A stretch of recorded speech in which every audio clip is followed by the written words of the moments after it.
Hello, Namaste. Welcome to Dev's Hammer Show. This is the flagship program of Indigenous television. Indigenous television is Nepal's, in fact South Asia's first indigenous community television. I'm Dev Kumar Sunuwar. Through this television show, I try to bring the voices of indigenous peoples from around the world, and I try to connect the successes and struggles with one another. In this show, I conduct a face-to-face interview. Sometimes I conduct video conferences and discuss about various contemporary issues which are affecting indigenous peoples. Today, I have brothers and sisters from Indonesia and from Bangladesh. From Bangladesh, I have a brother. His name is Charu. And from Indonesia, I have a sister. Her name is Mona. And they are working with AIPP, Asia Indigenous Peoples Pact. And I will basically discuss with them about the indigenous people's struggle in Bangladesh, in Indonesia, and mostly the work of AIPP. First of all, I would like to welcome you to the show, and I also request you to introduce yourself briefly about you, your community, and your involvement.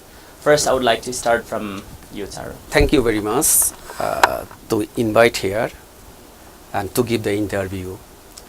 I am Charu Bikash Tripura from Bangladesh. I belong to the Tripura indigenous community, and currently I am working with AIPP, who is based in Thailand. We have lots of challenges in Bangladesh for the indigenous people.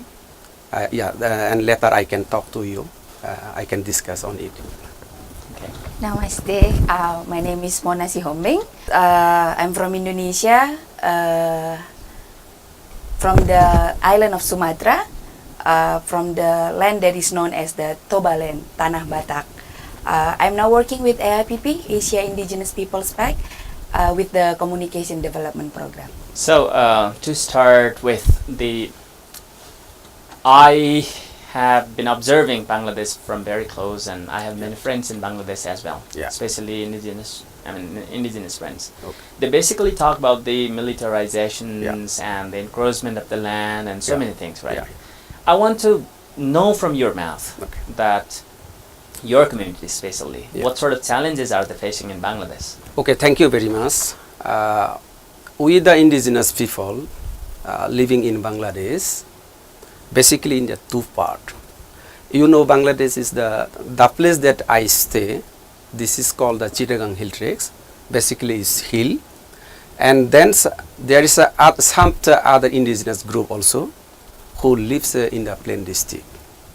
So these two groups of indigenous people basically is more or less is different due to the geographical location. So if I talk about the indigenous people in Chittagong Hill Tracks, we have a 13 indigenous group with 11 languages, and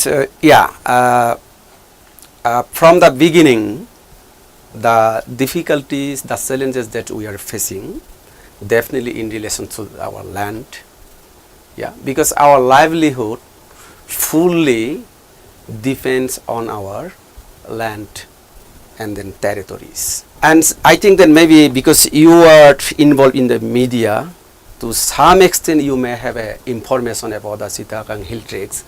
We had a arms conflict with the Bangladesh governments for 2 decades, but in the peace process, through the peace process, so in 1907 there is an agreement between our political organization, which we call the Jana Sanghati Samiti, and the government of Bangladesh. So through the peace accord, definitely I would not say the full right was included in the peace accord, but at least the basic the right that we thought that had been incorporated in the peace accord.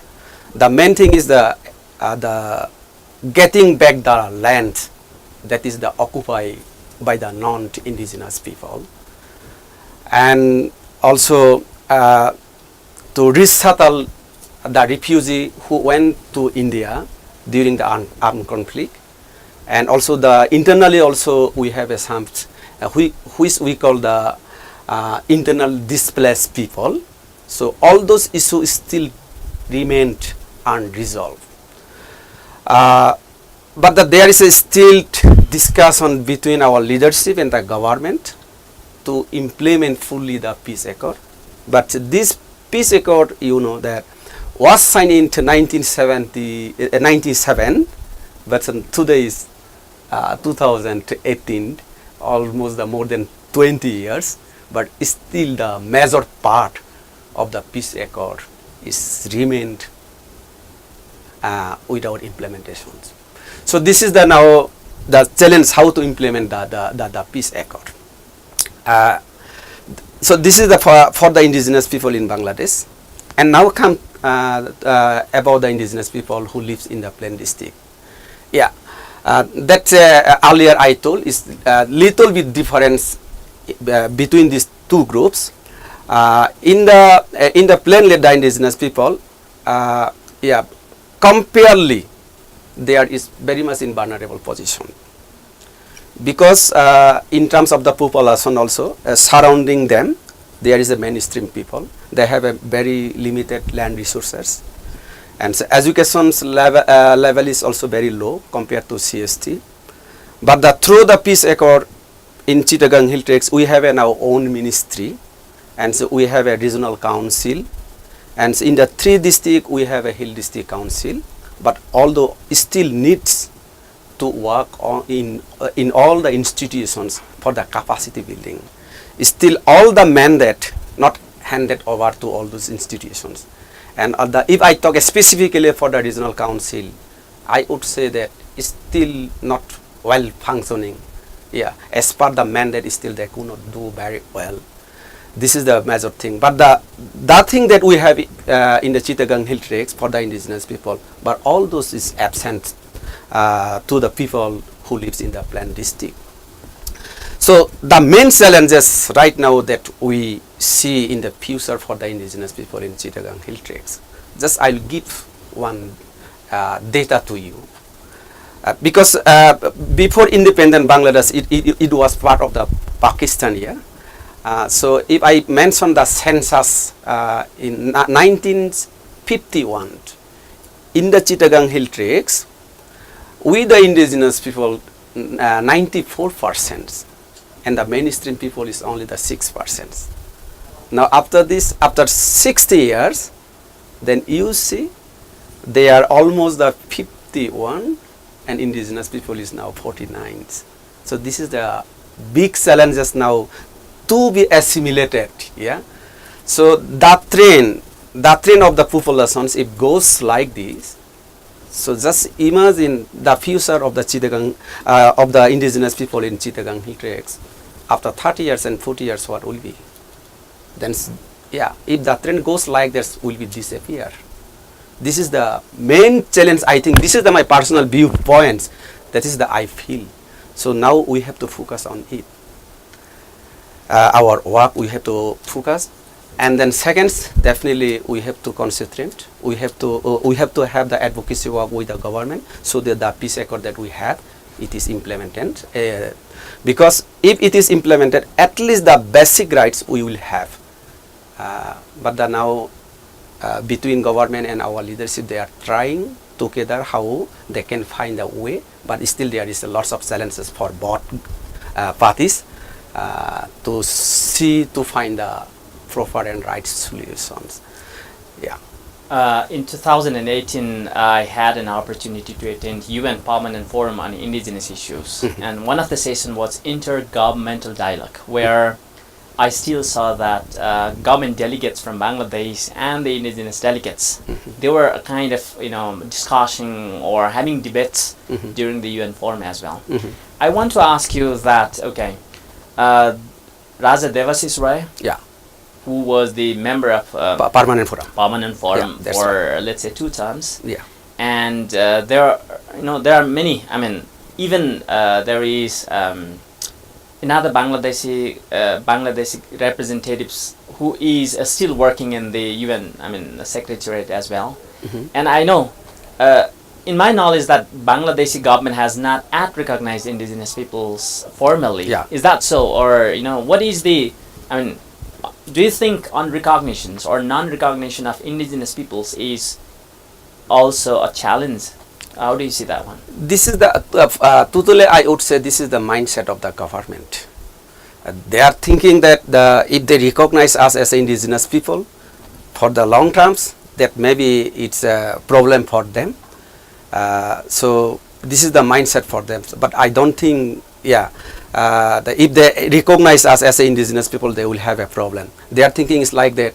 If we are recognized as indigenous people, we will get support from the other countries, and maybe there is a chance to be separated from the Bangladesh with the support other countries.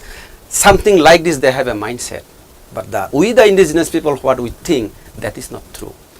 Because if we are in the constitutions, we are recognized as indigenous people. So that means psychologically you can think that we are not out of the Bangladesh. We are not separation from the Bangladesh. We are automatically included in Bangladesh. That constitution is recognizing us.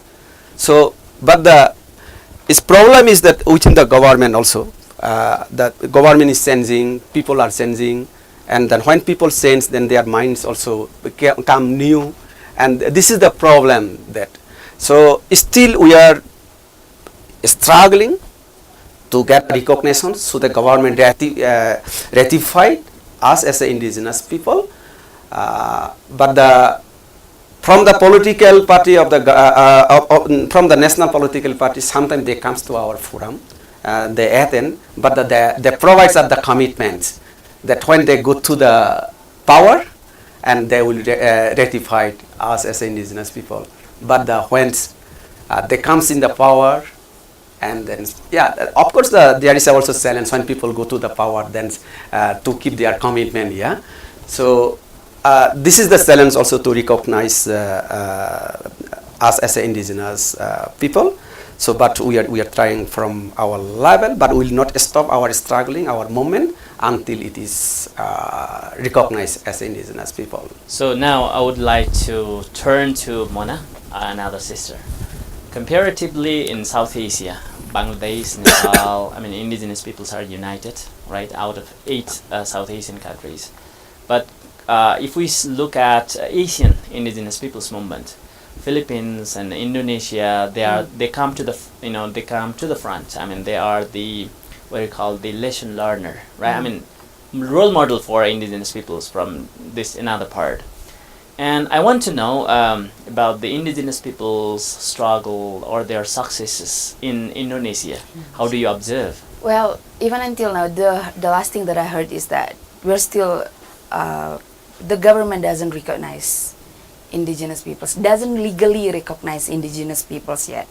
So the indigenous peoples organization there has been working to helping with the drafting of a national law on the recognition of indigenous peoples. But still, it's been like in the Parliament House, it's been 2 years or 3 years. It's been like the ministries. So the president has assigned the ministries to work on that. But because say like the ministries of environment and forestry, see, indigenous peoples live in the customary forest. They are the guardian of the customary forest. So there is this power struggle. What if they recognize the indigenous peoples? When they recognize indigenous peoples, they recognize the rights of indigenous peoples to live in the customary forest. When they recognize that, it means that all of the concession to do all of the concession, the forest concession, will have to go through the indigenous peoples, right?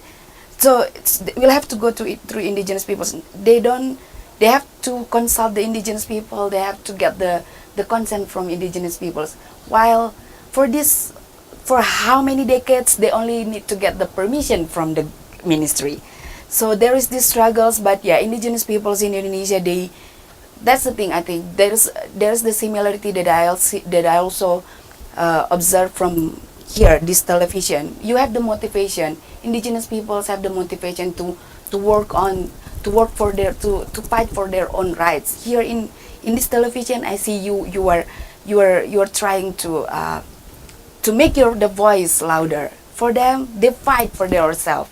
So yeah, that's the thing. Even though we have seen some positive changes, but before that law being legally adopted, well, we're still like in limbo, if I can say the word, in limbo. So as far as I know, the Indonesia is one of the island country. Yeah. So there are different islands, right? Yeah. Several. I mean, how many islands? Thousands. Thousands of island countries. Okay. Yeah. So I want to ask you that how indigenous peoples living in different islands are united on coming together and giving their voices in Indonesia. I haven't been to that sort of island countries and observed, but Yeah. I still want to know how they come together and connect each other.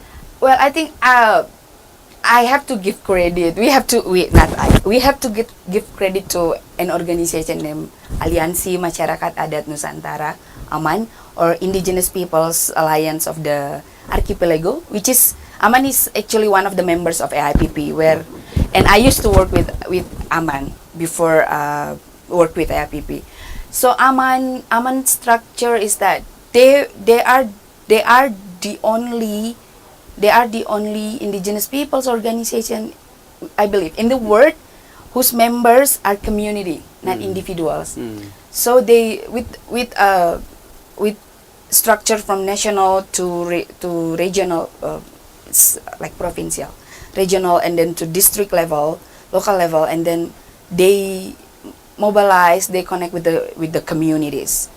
So with this structure, they heard the voice. They try to listen to the voice from the communities, and that's what they bring to the national level, to the parliamentary houses. But they also work on the local regulations through the local offices, also with consultation with the communities. That's what I know. So with this, I just want to know more about the AIPP, as you both are involved with the AIPP Asia Indigenous Peoples Pact. As I know that this is the umbrella organization of the indigenous peoples organizations across Asia. Yeah. And I want to know more about this AIPP, its work, and the, let's say, connections across the Asia, right? Yeah. And the program, basically. Okay. Yeah, and thank you very much again. AIPP right now working. AIPP has a member now in 14 countries in Asia, and in the 14 countries there are 48 member organizations, and AIPP itself as just like a federal organizations. So the structure is that at the country level it has the member, and then to execute the AIPP activities, there is a AIPP, we call the AIPP Secretariat, which is based at Chiang Mai in Thailand. And there is also executive committee within the AIPP. The executive committee is comprised of representatives from the different member organizations, and the general secretary from the executive committee, basically he is the responsible to lead the AIPP secretariat. This AIPP also, we have some network at the global level and also the regional level, but it is not only the limited with the member organization. So right now the AIPP, the program that running, we have a 6 program. One is the human rights programs, basically in relation to the advocacy work at the international, regional, country, and local level on the indigenous people's issue. And then second is the environment. Now environment is very, I would say that's burning issue in the whole world. Yeah, not only for the indigenous people, for the also others communities. Yeah, so AIPP also focusing its work on the environment. And then third is, you know, the indigenous women's, and I saw today that you saw that one, you published one book on indigenous women. Yeah, so we also focus working on the indigenous women, because indigenous women compared to the others here is more or less vulnerable, yeah, position. In terms of the exercising power, in terms of the access to the resources, yeah. So they are the very, I would say they're very much at the vulnerable position. That's why IPP also focusing its work on indigenous women. And four is the, here is Mona. She's leading the communication program. Basically, yeah, she look after the communication program. And I am here, then looking the capacity buildings of the AIPP. And then there is also one program we call the organizational strengthening. That is the led by our Deputy General Secretary. Yeah, I miss any program because the sixth program, yeah, yeah. So this is these are the program that AIPP implementing with its member organization and also the partner in 14 countries. The big programs in AIPP, but the communication, regional capacity building and women's, it's not too much big programs. It's limited with its mandate and works. But the environment and the human rights in terms of the human resource and funds is a very big program. So the environment that I was talking that why AIPP is focusing too much, yeah, because our livelihood, yeah, our livelihood and also the our cultures, our identity is very much close to the forest, yeah. So now, due to having different mega project by the company and also by the governments, is now forest is reducing day by day, yeah. And then now you see that's why in the world now is the environment is a very burning issue. And then not only the indigenous people that should think on it, I think at the country level, but at the global level, globally there is thinking on it, definitely, yeah. But at the country level also, country leadership should concentrate on it.